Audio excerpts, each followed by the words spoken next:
Price the Lord. Price the Lord. ஆண்டவரும் உலக இரட்சகருமாகிய இயேசு கிறிஸ்துவின் நாமத்திற்கே துதியும் கனமும் மகிமையும் உண்டாவதாக. ஆமென். இந்த நாளிலும் கூட ஒரு விசையாக உங்களை இந்த லைவ்ல பார்க்கும்படி கிருபை பாடின தேவனுக்கு கோடான கொடி நன்றி செலுத்துகிறோம். Amen. Hallelujah. Hallelujah. Praise the lord Angel. Praise the lord. செய்திக்குள்ள போயிடலாமா? ரைட். ஆண்டவர் நல்லவர். ஆமென். ஆமென். நாம் இன்றைக்கு புதிய ஏற்பாட்டின்படி வாழ்வது அன்பினாலையா அல்லது கட்டளையிலையா? ஆமென். அல்லேலூயா. அல்லேலூயா. அதை இப்படி கூட கேட்கலாம், நியாயப்பிரமாணமா நம்முடைய வாழ்க்கை இன்றைக்கு நியாயப்பிரமாணத்தில் இருக்குதா இல்ல அன்பின் பிரமாணத்துக்கு கீழே இருக்குதா அப்படின்னு நம்ம தெரிஞ்சுக்க போறோம். ஆமென். ஒரு வசனத்தை வாசிப்போம். 1 கொரிந்தியர் 4:21.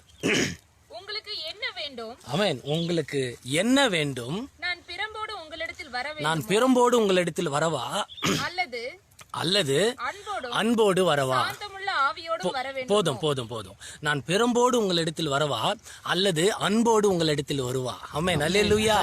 ஆண்டவர் உங்களை பார்த்து இன்றைக்கு கேட்கிறார், பழைய ஏற்பாட்டிலேயே இன்னும் இருக்கிறீங்களா? உடன்படிக்கையில இருக்கிறீங்களா? பழைய ஏற்பாட்டு காலத்தில் தான் மீறுதலோட அக்கமர் செஞ்சு வணங்கா கழுத்தோட ஆண்டவருக்கு கீழ்ப்படியாம வாழ்ந்தாங்க. ஆமென். ஆமென் ஏஞ்சல்.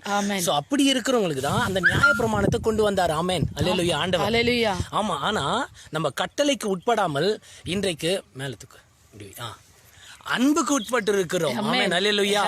அன்புல இன்னைக்கு இயேசு கிறிஸ்துனுடைய அன்புல நாம் கட்டப்பட்டவர்களா இருக்கிறோமே. அப்போ அன்போடு உங்களிடத்தில் நானும் வருகிறேன். அந்த பவுல் அதான் கேட்டாரு, நீங்க கட்டளையில ஒருவேளை இருந்தா உங்களுக்கு இடத்துல நான் பெரம்போடு வந்திருப்பேன். நீங்க இயேசு கிறிஸ்துக்குள்ள இருக்கிற அன்புல இருக்கிறீங்களே, அதனால அன்போடு உங்கள் இடத்துல நான் வருகிறேன்னு சொன்ன தெய்வம் இன்னொரு காரியத்தை சொல்றாரு. அப்போ அன்புல தாங்க நம்ம இருக்கிறோம். இன்றைக்கு அவருடைய அன்புல, அவர் நம்ம மேல வச்ச கிருபையில, தயவுல, இரக்கத்துல தான் நம்ம வாழறோம்னு சொல்றேன். ஆமென். அல்லேலூயா. சரி, ரைட். இப்போ இன்னொரு காரியம் கலாத்தியர் 4:7 சொல்லுது, படிமா. ஆகையால் அடிமையாயிராமல். எஸ், போதும். அடிமையாயிராமல் நீ எப்படி இருக்கிற இப்ப? எஸ். ஆமென். அல்லேலூயா. அன்றைக்கு பழைய ஏற்பாட்டின்படி பார்த்தா ஒவ்வொரு மனுஷனும் எப்படி இருந்தான்? பாவத்துக்கும் அடிமை, உலகத்துல எல்லா காரியங்களும் அடிமையா இருந்ததாலதான் அவன் பிரமாணத்துக்கு உட்பட்டு அடிமையா இருந்தான். ஆமென். ஆனால் இன்றைக்கோ எனக்கு அன்பான தேவஜனமே, நீயும் நானும் கர்த்தராகிய இயேசு கிறிஸ்துக்குள்ள மீட்கப்பட்ட நீயும் நானும் எப்படி இருக்கிறோம் தெரியுமா? சுயாதீனனா இருக்கிறோம். எப்படிமா இருக்கிறோம்? அந்த வசனம் திரும்ப படிங்க. அடிமை இல்லாம எஸ். ஆமென். சாரி, புத்திரனா இருக்கிறோம். ஆண்டவருக்கு பிள்ளையா இருக்கிறோங்க. நம்ம அடிமையா இருந்தோம். பாவத்தினால, அக்கிரமத்தால, மீறுதலால, வணங்கா கழுத்தால கட்டப்பட்டிருந்த நாமல அவரே நம்முடைய பாவத்து பலியாக வந்து அந்த கல்வாரி சிலுவையில சுமந்து நமக்காக மரித்து அன்பின் பிள்ளைகள் என்ற அடையாளத்தை நமக்கு கொடுத்திருக்கிறாரு. அவர் நிமித்தம் நம்ம அன்பின் பிரமாணத்தை ஃபாலோ பண்ணுவோம். ஆமென். அல்லேலூயா. அல்லேலூயா. அல்லேலூயா. யோவான் 5:1 முதல் 10-11 வசனங்களை வாசிமா. யோவான் எழுதின நிருபம் 5:1 முதல் 10 வசனம். இவைகளுக்கு பின்பு யூதருடைய பண்டிகை ஒன்று வந்தது. அப்பொழுது இயேசு எருசலேமுக்கு போனார். 10-11 மட்டும் படிங்க. ஆதலால் யூதர்கள் குணமாக்கப்பட்டவனை நோக்கி, கவனிங்க, அந்த இடத்துல ஆண்டவர் ஒரு யூதனை குணமாக்குறார். இதுதான் நமக்கு தேவையான விஷயம். இப்ப நம்ம அன்பு பழைய ஏற்பாட்டுல கட்டளையா இருந்துச்சு. அந்த அன்பே மனுஷ ரூபம் எடுத்து மனுஷர் மத்தியில நடந்து வருதுங்க. அது யார் தெரியுமா? நம்ம ஆண்டவராகிய இயேசு கிறிஸ்து. ஆமென். அல்லேலூயா. இன்னும் கொஞ்சம் பிடிமா. ஆமென். அல்லேலூயா. அந்த அன்பு மனுஷ ரூபம் எடுத்து மனுஷர் மத்தியில நடந்து வருது. நடந்து வராரு. அப்போ ஒரு யூதனை குணமாக்குறாரு. அப்போ அங்க இருக்கிறவெல்லாம் பேசுறாங்க, பாருங்க, அன்பை ஜனங்க ஏத்துக்கல ஆண்டவர்கிட்ட. பாருங்க, சொல்லுமா. பாருங்க, இது ஓய்வு நாளா இருக்கிறது. படுக்கை எடுத்துக்கொண்டு நடன்னு நீங்க எப்படி சொல்றீங்கன்னு ஆண்டவரே கேட்கிறாங்க. ஒரு உடன்படிக்கையே, ஒரு நியாய பிரமாணமே அன்பின் உருவெடுத்து நம் நடுவில் நடந்து வந்துச்சு. ஆமென். அல்லேலூயா. ஒரு நியாய பிரமாணமே எப்படி வந்துச்சுமா? அன்பின் உருவெடுத்து பூமியில நடந்து வந்துச்சு. அது அவங்க விசுவாசிக்கல. ஆமென். அல்லேலூயா. அல்லேலூயா. அல்லேலூயா. அப்போ கவனிக்கணும், அங்க கேக்குறாங்க, மனுஷனுக்காக உண்டாக்கப்பட்டதுதான் கட்டளை ஒழிய கட்டளைக்காக மனுஷன் அல்ல. ஆமென். ஆமென். அல்லேலூயா. இந்த காரியத்தை நீங்களும் தெரிஞ்சுக்கிடணும். யாருக்காக? மனுஷனுக்காகத்தான் கட்டளை உண்டாகுது. ஆனா கட்டளைக்காக, நியாயப்பிரமாணத்துக்காக மனுஷன் அல்ல. அதனாலதான் இயேசு சாமி இந்த பூமிக்கு வந்து உன்னையும் என்னையும் ரட்சிக்க வந்தாரே. ஆமென். ஆமென். அல்லேலூயா. ஹalleluya. ஆமென். அல்லேலூயா. ஹalleluya. அப்ப பாருங்க எனக்கன்பான தேவ ஜனமே, அப்போ நாம் நியாயப்பிரமாணத்துக்கு உட்படாமல், கட்டளைக்கு உட்படாமல் இயேசு கிறிஸ்துவின் மூலம் நாம கிருபை நிமித்தம், அவருடைய அன்பின் நிமித்தம் வாழ்ந்து கொண்டிருக்கிறோம். இன்னொரு காரியத்தை சொல்றேன். எப்படி பிசாசின் மூலம் பாவமானது மரணத்தை ஆண்டு கொண்டதோ அதுபோல இயேசு கிறிஸ்துவின் மூலம், ஆமென், ஆமென், இயேசு கிறிஸ்துவின் மூலம் என்னது பாருங்க, கிருபை நிமித்தம் நாம் நித்திய ஜீவனை ஆண்டு கொண்டதுன்னு வேதம் சொல்லுது. இயேசு கிறிஸ்துவின் மூலம் கிருபை நிமித்தம் நித்திய ஜீவனை நம்ம ஆட்கொண்டுட்டோம். நித்திய ஜீவனுக்குள்ள இருக்கிறோம். இயேசு கிறிஸ்துவின் மூலம் பாவமானது மரணத்தை சம்பவிக்கும். ஆனா இயேசு கிறிஸ்து மூலம் கிருபையானது நமக்கு நித்திய ஜீவனை தந்திருக்கிறது. அந்த கிருபை தந்த தேவன் நமக்கு கட்டளை பிரகாரம் அல்ல, அன்பின் பிரமாணத்திலேயே வாழ உன்னை அழைக்கிறார். ஆமென். அல்லேலூயா. ஹalleluya. இந்த கை மாத்தி பிடிச்சுக்கோ. ஆமென். அல்லேலூயா. ஹalleluya. அப்படியே இருமா. அல்லேலூயா. சரி, அடுத்து போலாமா? சரி, ஓகே வெஞ்சல். சரி, அடுத்து போயிடலாம். இப்போ எபேசியர் 2ஆம் அதிகாரம் 7வது வசனத்தை வாசிமா. ஆமாமா, சீக்கிரம். கிறிஸ்து இயேசுவுக்குள் நம்மை அவரோட கூட எழுப்பி. இந்த வசனத்தை எனக்கன்பான தேவச்சனமே நல்லா கூர்ந்து கவனிச்சா தெரியும். கர்த்தராகிய இயேசு கிறிஸ்து நாமத்தை ஏற்றுக்கொண்டு அவருடைய நாமத்தினாலே ரட்சிக்கப்பட்டவர்கள் எத்தனை பேர்களும் இன்றைக்கு பூமியில இல்ல. ஆமென். இது ஒரு பெரிய ரகசியம். நம்ம ஆவியானவரே உங்களுக்கு வெளிப்படுத்தட்டும். நாம யாருமே பூமியில இல்ல.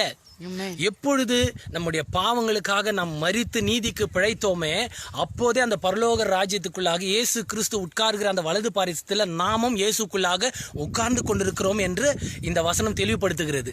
அப்படின்னா பாருங்க, இன்றைக்கு நீங்க ஒருவேளை ஞாயிறு ஆராதனை சபையில இருக்கலாம். ஆமென். அல்லேலூயா. எங்கனா ஆண்டவர் ஆராதிக்கலாம் பூமியில. ஆனா எனக்கன்பான தேவஜனமே, நீ ரட்சிக்கப்பட்டவனா? அப்படியா இருந்தால் நீ உண்மையாவே பிதாவுடைய வலது பாரிசத்துல இருக்கிறார். இயேசு கிறிஸ்துவுடைய அன்பின் நிமித்தம் இயேசு கிறிஸ்துக்குள்ள நீங்க அவருடைய வலது பாரிசத்துல வீட்டு இருக்கிறீங்க. இந்த ஸ்லாக்கியம், இந்த பாக்கியம் உனக்கும் எனக்கு கொடுத்தேன். தேவனை ஸ்தோத்தரிப்போம். ஆமென். இப்போ உன்னதத்துல உன்னை உயர்த்தி வச்சு ஆசீர்வதிச்சாரு. அப்போ நீயும் நானும் எப்படிங்க வாழணும்? எப்படி வாழணும்? ஆமென். அது சொல்லி தரட்டுமா? ஒரு மனுஷனுக்குள்ள ரட்சிப்பு வந்து அவன் எப்படி இருப்பான் அப்படின்றத நாம தெரிஞ்சுக்க போறோம். ஆமென். அல்லேலூயா. அல்லேலூயா. சரி, யார் உயர்ந்த மனிதன்? அப்போ உள்ளத்துல உயர்வு வரணும், உள்ளத்துல மாற்றம் வரணும், நல்ல எண்ணங்கள் வரணும். இல்ல அப்ப படிமா வசனம். லூக்கா 19 3 4 5 6 7 8 வசனங்களை வாசிப்போம். இயேசு எப்படிப்பட்டவரோ என்று பாருங்க, பார்க்க வகை தேடினார். கொஞ்சம் ஸ்லோவா வாசிங்க. இயேசு எப்படிப்பட்டவரோ என்று எல்லாரும் சொல்றாங்கப்பா இந்த இயேசுவை பத்தி. அவரை நாமளும் போய் பார்க்கலாம்னு சொல்லிட்டு செகேயு வராரு. படிங்க அடுத்த வசனம். பாருங்க, இருந்த மனுஷர் எல்லாம் ரொம்ப டாலர், ஆண்டவருக்கு ஈக்குவலா இருந்திருப்பாங்க. ஆமென். அல்லேலூயா. ஆமென். ஆனா இந்த சகேயு அங்க இருந்த மனுஷர்களே ரொம்ப குள்ளமான மனுஷன். ஆனா அந்த குள்ளமான மனுஷன் மேல உயர்ந்த எண்ணம் அந்த உள்ளத்துல வந்துடுச்சுங்க. அந்த உன்னதத்தை படைச்ச தேவனை நான் பார்க்கணும், அந்த இயேசு ராஜாவை நான் முகமுகமா பார்க்கணும்னு அந்த குள்ளமான சகைக்குள்ள உயரமான எண்ணம் வந்துடுச்சு. ஆமென். அதனால அவர் என்ன பண்றாரு? அடுத்த வசனம் படிங்க. பாருங்க, அவ்வளோ ஜனக்கூட்டாங்க, அவ்வளோ பெரிய ஜனக்கூட்டத்துல நான் எப்படியாவது என் ஆண்டவரை பார்த்துடணும். ஆமென். அல்லேலூயா. இன்றைக்கு கூட நாம் எந்த இடத்துல எப்படி இருக்கணும் முக்கியம் இல்ல, ஞாயிறு ஆராதனையில போய் ஆண்டவரை பார்த்துடணும், ஆண்டவருடைய முகத்தை தரிசிக்கணும், அவளோட ஓடணும். அப்படிதான் அந்த சகை ஓடி அங்க இருந்த ஒரு காட்டு அத்தி மரத்து மேல ஏறி உட்காந்துக்கிட்டே ஆண்டவரை நான் பார்க்கணும்னு அவளோடு ஆண்டவர் முகத்தை பார்க்க தேடுறானே. ஆமென். உன்னதத்தின் தேவன் முதல் முறையா பூமியில உலாவி கொண்டிருக்கிறார். அப்ப என்ன நடக்குது பாருங்க. ஆனா அந்த தேவன் இப்போ சகைவன் நிமிர்ந்து பாக்குறார். ஆமென். அல்லேலூயா. உலகத்துல வந்து உலகத்துல இருந்து இப்ப சகைவ உயரத்துல உட்கார்ந்துக்கிறார். ஆமென். அல்லேலூயா. ஆண்டவரை பார்க்கும்படியா அந்த லொகேஷன்ல உட்கார்ந்து இருக்கிற அந்த சகைவ ஆண்டவர் நிமிர்ந்து பார்த்து, சகைவே படிமா அந்த வசனம். படிங்க. சீக்கிரமா இறங்கி வா, இன்றைக்கு உன் வீட்டில நான் தங்க வேண்டும். ஆமென். அல்லேலூயா. ஒருவேளை வட்டிக்கு விடுற பண காசு இது பண்ற ஏமாத்துற அநேக பாவங்கள் அவனுக்குள்ள இருந்திருக்கலாம். அந்த செகையு தான் குள்ளமான மனிதனா இருந்தபடினால அவன் உயர்வான எண்ணம் கொண்டு இந்த இயேசுவை நான் எப்படியாவது பார்த்து விட வேண்டும் என்று அந்த காட்டத்தி மரத்து மேலே உட்கார்ந்து இருக்கும் போது என் தேவன் தன்னுடைய அநேகர பக்கத்துல இருந்தாங்க. அவங்களை யாரையும் பார்க்கலங்க. ஆனா நம்ம ஆண்டவருக்கு தெரியும், தன்னை உண்மையாய் நோக்கி பார்க்கிற கூப்பிடுகிற யாருக்கும் சமீபமா இருக்கிற தேவனாமே. அவர் உடனே சகை அத்தி மரத்து மேலேயே பார்த்து ஐயோ சகைக்கு ஆச்சரியமா இருந்திருக்கும். எப்படி அந்த ஆண்டவர் என்ன மட்டும் கரெக்டாக பார்த்துட்டாரு, இவ்வளோ பேர் இருக்கிறாங்க என்ன பார்த்துட்டாருன்னு சொல்லி அவனுடைய ஆவல், அவனுடைய ஆசை, அவனுடைய வாஞ்சியை நிறைவேற்றும் பொருட்டு நீ இறங்கி வா, அவன் நீ இறங்கி வான்னு சொல்றாரு. அப்புறம் ஒரு மரத்துல இருந்து இறங்கி வராங்க. வந்த உடனே என்ன நடக்குது, வந்த உடனே அழகா அவங்களுக்கு ஒரு அற்புதமா என்ன சொல்றாங்க, இறங்கி வந்த உடனே அவங்களுக்கு ஒரு சுவிசேஷம் சொல்றாங்க. பொறுமையா வேணாமா வராங்க. வந்த உடனே அந்த சகை இறங்கி வந்த உடனே என்ன சொல்றாரு, சகைவே இன்னைக்கு நான் உங்க வீட்டுக்கு வரணும்னு சொன்ன உடனே அவங்க வீட்டுக்கு போறாங்க. அவங்க வீட்டுக்கு போயிட்டு அவன் மனம் திரும்புறான். அந்த வீட்டுக்கு ரட்சி போறது. அவன் நாளத்தனையா என்ன பண்றான், திரும்ப கொடுத்துறான். தனக்கு உண்டான எல்லாவற்றையும் என்ன பண்றான், திரும்ப அனைத்து பேருக்கும் கொடுக்குறான். அப்போ ஒரு பாவ வாழ்க்கையில இருக்கிற நாம என்ன செய்யணும் முதலாவது தெரியுமா, என்ன பண்ணணும், முதல் மனம் வருந்தணும், மனம் திருந்தணும், மனம் திரும்பணும், ஏத்துக்கணும். செய்யுங்க. யாக்கோபு 1ஆம் அதிகாரம் 26, 27 வசனம் சொல்லுது. யாக்கோபு 1, 26, 27 பொறுமையா வாசி சொன்னிமா. பொறுமையா, இன்னும் பொறுமையா வாசிக்கலாம். உங்களில் ஒருவன் போதுமா, நீ வேணாம் விட்டுருமா. உங்களில் ஒருவன் அந்த வசனம் சொல்லும் அழகா, தன் நாவை அடக்காமல் தன் இருதயத்தை வஞ்சித்து தன்னை தேவ பக்தி உள்ளவன் என்று எண்ணினால் அவன் தேவ பக்தி வீணா இருக்குமா. அல்லேலூயா. ஒருவேளை பக்திமானா இருக்கலாம். உண்மையான பக்தி எது தெரியுமா, தன் நாவை அடக்காம இருதயத்தை வஞ்சித்து தன்னை தேவ பக்தி உள்ளவன் சொல்லிக்கினா அந்த தேவ பக்தி வீணா, வேஸ்ட். அது ஒன்னுத்துக்கும் பிரயோஜனம் இல்லாத விஷயம். அப்போ தேவ பக்தினா எப்படி இருக்கணும், அடுத்த வசனம் சொல்லும். ஆமென், அல்லேலூயா. அடுத்த வசனம் பண்ணிமா. பாருங்க, எது உண்மையான பக்தி, திக்கற்ற பிள்ளைகளுக்கும் விதவைகளும் படுகிற உபத்திரவத்துல அவங்களுக்கு உதவணும், அவங்கள விசாரிக்கணும், அவங்களுக்கு உதவி செய்யணும்.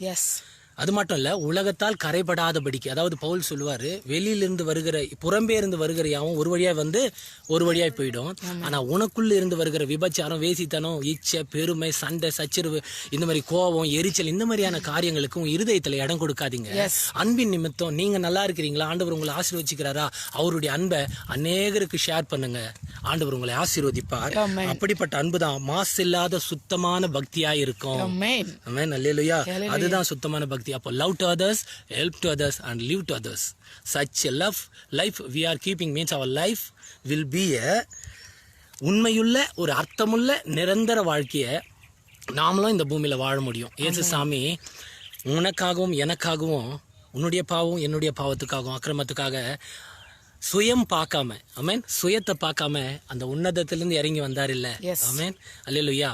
அப்படிதான் நாம என்ன செய்யணும், நம்ம சுயமா நம்ம நல்லா இருக்கணும், நாம நல்லா இருக்கணும்னு நினைக்காதபடிக்கு அநேகருக்கு இந்த கிறிஸ்மஸ் நாள் கூட வருது, அநேகருக்கு உதவி செய்யுங்க. உங்களால் முடிஞ்சது உதவியை செஞ்சு ஆண்டவருடைய அன்பை வெளிப்படுத்துங்க, அவங்களுக்கு உதவி செய்யுங்க, அவங்களுக்காக வாழ பிரயாசப்படுங்க. உங்க வாழ்க்கை உண்மையுள்ளதா, அர்த்தமுள்ளதா, நிரந்தரமான வாழ்க்கையா இந்த பூமியில இயேசு சாமி உங்கள் பக்தியை மெச்சி உங்களை ஆசீர்வதிப்பார். கோடியா ஆசீர்வதித்து அவரே உயர்த்தட்டும். என் ஆண்டவரும் இரட்சகருமாகிய இயேசு கிறிஸ்து நாமத்திற்கே எப்போதும் துதி, கனம், மகிமை எல்லாம் ஏறெடுக்கிறேன்.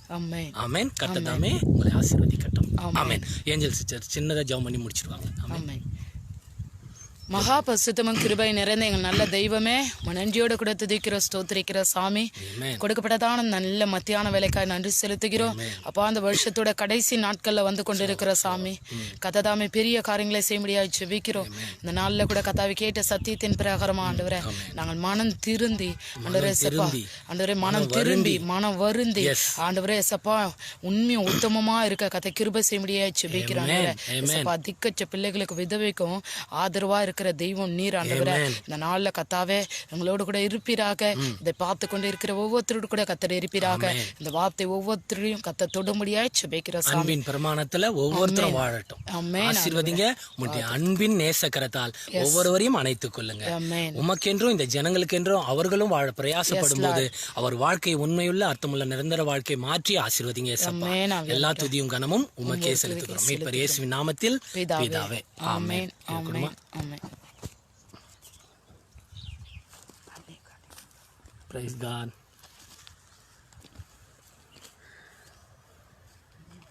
Praise the Lord. God bless you.